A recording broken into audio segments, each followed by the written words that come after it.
Hello, you are watching Western Reserve News. I'm your host, Bruce Rogers, and we invite you to sit back and watch the highlights of meetings that we are doing this week.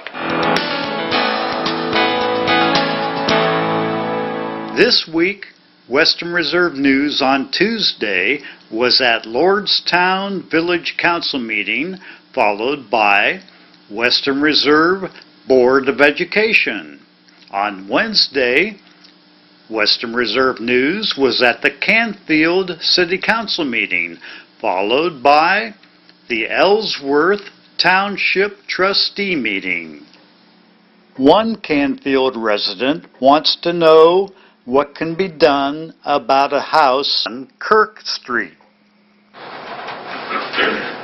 My name is Sharon Brown, and I live at 35 Kirk Street, and I came to address the issue with 33 Kirk Street to see if we're any further ahead, and to also state to the city manager, which has already been stated to him and the city council, that there is now a hole in the roof of 33 Kirk Street, which can allow the city of Canfield to complain to the health department, and the health department must address that issue, because now animals, vermin, whatever, can get into the structure.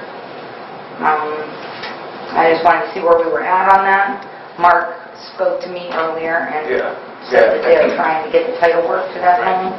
And I apologize. That, when you were here the last time, we said we were going to get on this, order the title work, get the chain of title, figure out who we need to notify in terms of eventually moving towards demolition. We've done that. We haven't received that title work back. We've made a couple of requests. I talked to Joe about it. Joe's asked me just to go in a different direction, which is what we're going to do. And again, Joe's asked me about it every week, and I just can't go up. The title report will be coming. It hasn't. My bad, and we'll go a different way and get that title quickly. And then we can send notice. Keep in mind, when you're demolishing somebody's property, whoever owns it, whether it's an individual, an entity, or a bank, it's destroying somebody's property. You're taking it down. There has to be notice provided. And I believe was it Indian Lake? Where did we? Indian Lake. On Indian Lake, we never heard back from anybody in all the notices that we sent. And at some point I became comfortable with enough certified letters going to enough parties that I thought we had completely covered ourselves, and we tore it down. At which point in time, sure enough, after a year of no response, I get a call from counsel for the bank asking me, what happened, and I said, hey, you're better off. You now have a nice vacant lot instead of, We can go with that tactic maybe with 33. We're going to do that. We're going to do that. So, again, I apologize for the delay, and I hope there aren't any moving forward. Frank Makia would like to know what's wrong with his latest charter change. Recently there was a charter amendment which I circulated to allow the residents to elect the city manager. We got 520 people signed that charter amendment. However, it did not get forwarded to the Board of Elections. The city attorney kind of dug deep to find some legal smoke to justify I didn't have to dig deep, Mr. McGee. I didn't hear what you said. I did not have to dig deep to find problems. But it's characterized. There were several objections that the city attorney brought up, but the bottom line was the objective was to keep that issue off the ballot. That's not true. In my opinion. And that was my opinion, keep it off the ballot. The city did not favor that, but they wanted to keep it off the ballot. And I don't think that speaks well of this administration. My opinion. It changes the whole government here. And so all the issues have to be resolved or addressed, and they weren't, right? That's what Mark's saying. Yeah, let me clarify the record here, since you're calling it legal fluff or whatever you tend to call it. First, it failed to meet the statutory requirements of containing a title. That's a fatal defect. It can't go forward. Additionally, it did not provide when that city manager would be elected. Mr. Marino is under contract. Pursuant to that employment agreement, your charter amendment would have required us to somehow replace him. That would be a breach of the agreement. Your charter amendment did not clarify when that city manager would first be elected. That's number two. Further, if the proposed amendment was placed on the ballot and approved, a future elected city manager could be removed by council without any right to a hearing because you weren't amending Section 507. So we could have a situation where the city manager is elected, then immediately removed by council, and your charter amendment did not provide what happens in that case. It didn't remove the right of city council to remove the manager. You also stated in your charter amendment that the city manager had to comply with the ethics of the International City Managers Association, which prohibit him from being an elected official or participating in partisan politics. It was a train wreck. It couldn't go forward. Let's be clear. Let's not call it legal fluff. Those are fatal defects that would have rendered business impossible in this city. Period. That's my opinion, Mark. I understand. That's not an opinion, Frank. All right. Now, Let's just set the record clear about what that amendment tried to do ineffectively. Now, it's my understanding that the city attorney represents the citizens of Canfield. I do. And as such, I'm requesting that he correct the charter amendment issues he cited so it can be resubmitted. And I'd be happy to work with him in doing that. Can you put that request in writing to me? All right. Thank you for your time, gentlemen.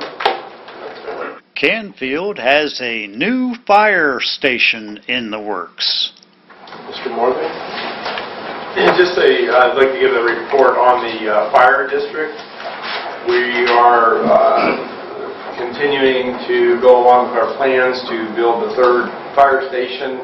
It's going to be located on Herbert Road. We have not signed a contract yet with regards to the land, but that's forthcoming. It looks like the fire station will come to fruition sometime early next year in 2016. And there's a lot of pieces and parts to put together to accomplish this. The fire district has been really busy. As you know, the Canfield Fair just took place. They had over 100 calls related to heat. And so they were quite busy. We had 12 other fire departments helping us, and just a great communication, collaboration, and just what a great team effort and how smooth it really runs. And if Chief Tisch were here, his goal was that everybody go home safe. And I can report to you that everybody this year went home safe. Are people not moving to Canfield because their pit bulls aren't allowed? Well, Canfield is planning to change that. Want to add anything to that? Here's what I'll add to that. Pass the resolution we have on the agenda tonight to appoint Frost Brown to assist us in getting this done. That's what I'll add to that. I'm going to hand Joe, and he can distribute it to everybody, a new model ordinance that I'm recommending that would revise our dangerous and vicious dog ordinance. Right now, it doesn't change much, but right now we define dangerous and vicious dogs a number of ways. It's based on behavior, and it's based on breed. Specifically, any type of pit bull or any dog that has some pit bull in it.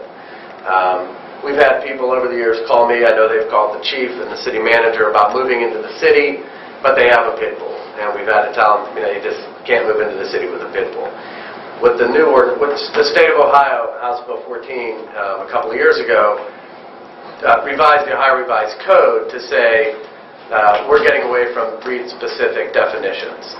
So the Ohio Revised Code now defines dangerous dogs and vicious dogs by behavior rather than by breed. And that's what I'm recommending. And we really don't lose much here. If a dog lives in the city and does something menacing or dangerous, then it's going to be a dangerous and vicious dog and have to be registered and maintained in a certain type of pen, etc. So I'm going to distribute that to you tonight. If you could give me your feedback, I'd like to get something on the agenda for the next meeting or the first meeting in October. Mark, is it subjective No. behavior, or is A little bit. If you look at the ordinance, the proposed ordinance, a dangerous dog is defined as a dog that has caused injury to any person or killed another dog. That's not too subjective. Been the subject of a third or subsequent violation of running at large. A vicious dog means without provocation, the dog has killed or caused serious injury to any person. So it's really not too subjective. I think it's pretty good. And we're not in violation of the law.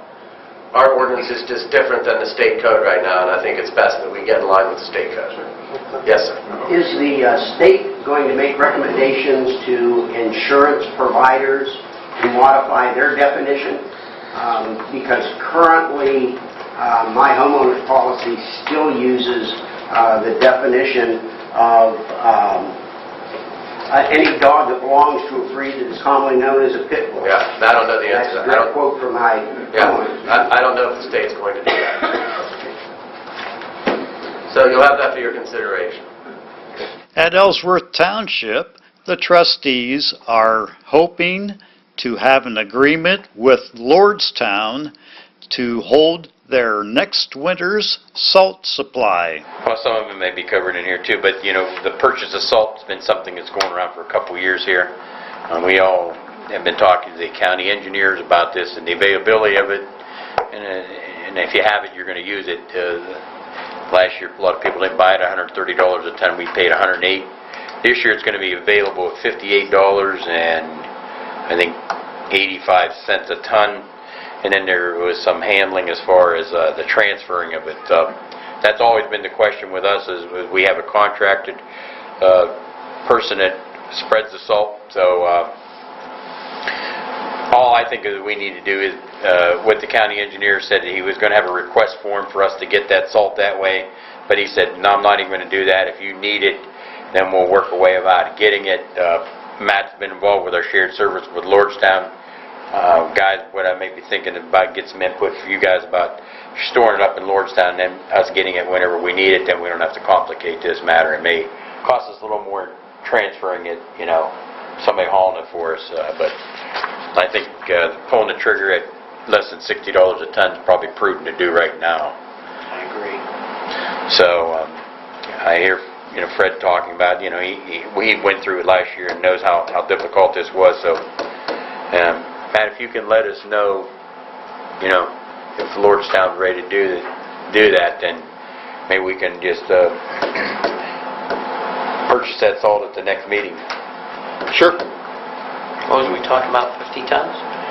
60 ton, I think, 60 ton. Because one thing without Lordstown, they give us everything that nothing's lost. We don't have to store it, and they're really good about not arguing who's. And I think getting away from the county and getting it over there would be a good thing. They've exhibited great cooperation and honesty. And Ellsworth Township receives a maintenance status report. Maintenance cemetery recycling reports with Mr. Matt Strode, supervisor. All right. I'd like to give a thanks to Baird Brothers. We did an upgrade and some improvements to the fair display, and they donated all the trim that needed to be milled. And I need to give them a thanks. There was no charge for that. Installed a mailbox for Jim in his office there, for fiscal officer, so that's a little more convenient for everybody. Cemetery, we sold one lot, we had one burial. The well has been the pump well has been an ongoing issue. We had Bill's well out, and he did some work on it. It was working pretty good for a few days, and now it's back to still having problems. I talked to him. He would replace the pipe in it now with a Schedule 80 pipe rod, and a check valve, and he's looking at $1,000 to $1,500. So we want to move forward with that. Armstrong Cable Services, we did finally complete the combining of the services.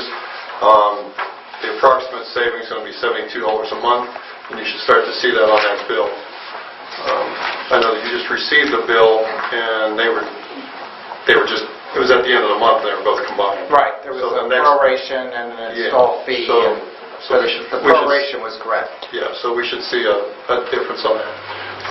The roads have been chipped and fogged, and the speed bumps on West Hill have been painted. I know we had discussion last meeting about truck weight limits. I took the opportunity to go visit our neighbors over in Campfield and ask them what they do. They have adopted the 17-ton limit on their roads, just as the county has a 17-ton limit on all their roads. Goshen has also done the same thing. They're posted 17 tons. Anything over 17 tons, they must be bonded by Mahoning County. So they don't even get in the bond business. It's by Mahoning County. So I just wanted to share that information with you. We do have 17-ton limit signs on Knopf Road and on Galt presently. And what I understand is all Mahoning County roads have a 17-ton limit unless posted. And that's all I have. Okay. On Tuesday, September 8th, Western Reserve News was at the Western Reserve School Board of Education meeting and at the Lordstown Village Council meeting, where there was an issue regarding the village's water. Bruce Platt, 1952 Salt Springs Road. I'm here more as the water superintendent at this time. We received a letter, meaning the Lordstown Village Public Water System. We received a letter from the Ohio Environmental Protection Agency, and it's dated August the 20th. And its subject is violation of maximum contaminant level for our THMs. Which we monitor for quarterly and keep those records and keep a running average. The letter says basically, Lordstown Village Public Water System is in violation for exceeding the maximum contaminant level standard of 0.080 milligrams per liter. As established in the Ohio Administrative Code, OAC, Section 3745-82-12 for TTHMs, which is trihalomethanes. That's a disinfectant byproduct that is in the water, gets there through chlorination and all the chemical reactions to disinfect the water. It says compliance with the maximum contaminant level is based on a locational running average, annual average. But the water contamination is so low, you'd have to drink a lot of pennies. They're really not dangerous levels. They have been found suspected to cause cancer if you consume the water over an extended period of time. So the discussion with Mr. Vigorito was you had to drink for 70 years an elevated level.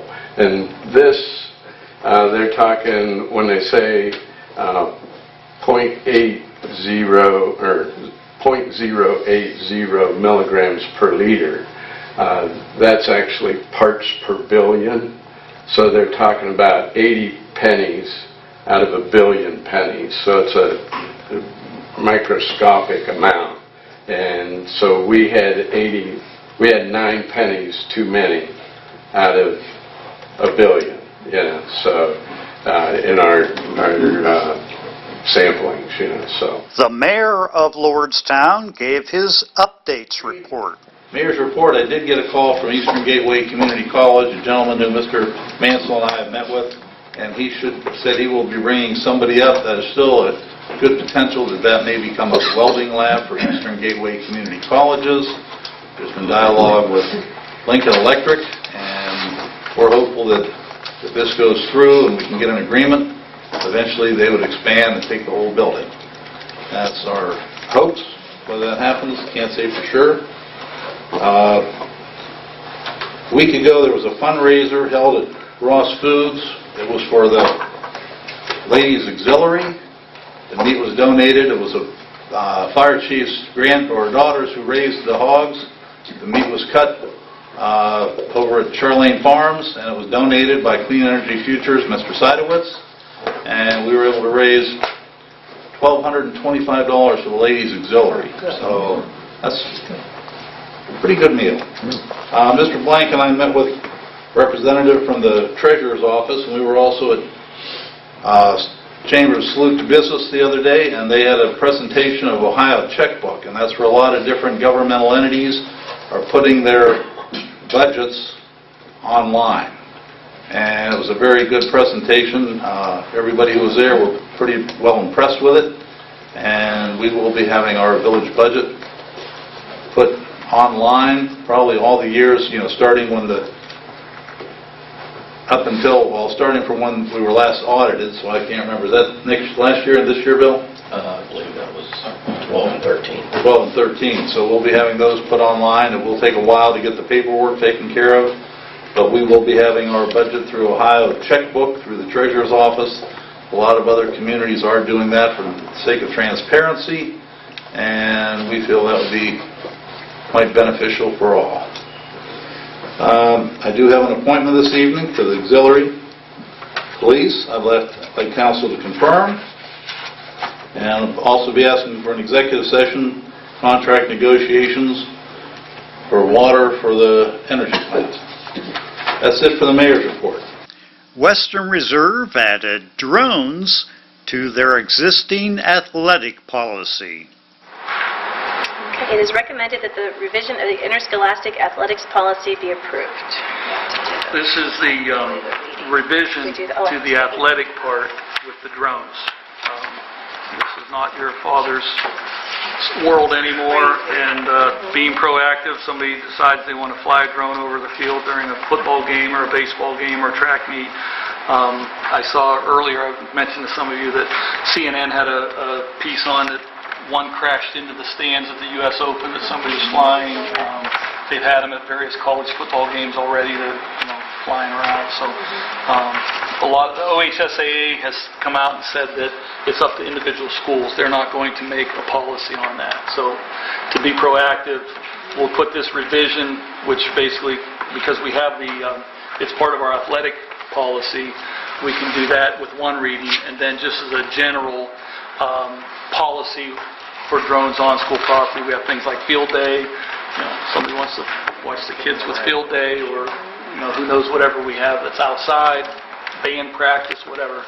It'll cover all that. That'll be a new policy, so we'll do, I think the next item is the first reading. If it's a new policy, we have to have 2 readings. So this will be a revision to the athletic policy, and then we'll do a new policy just basically for everything.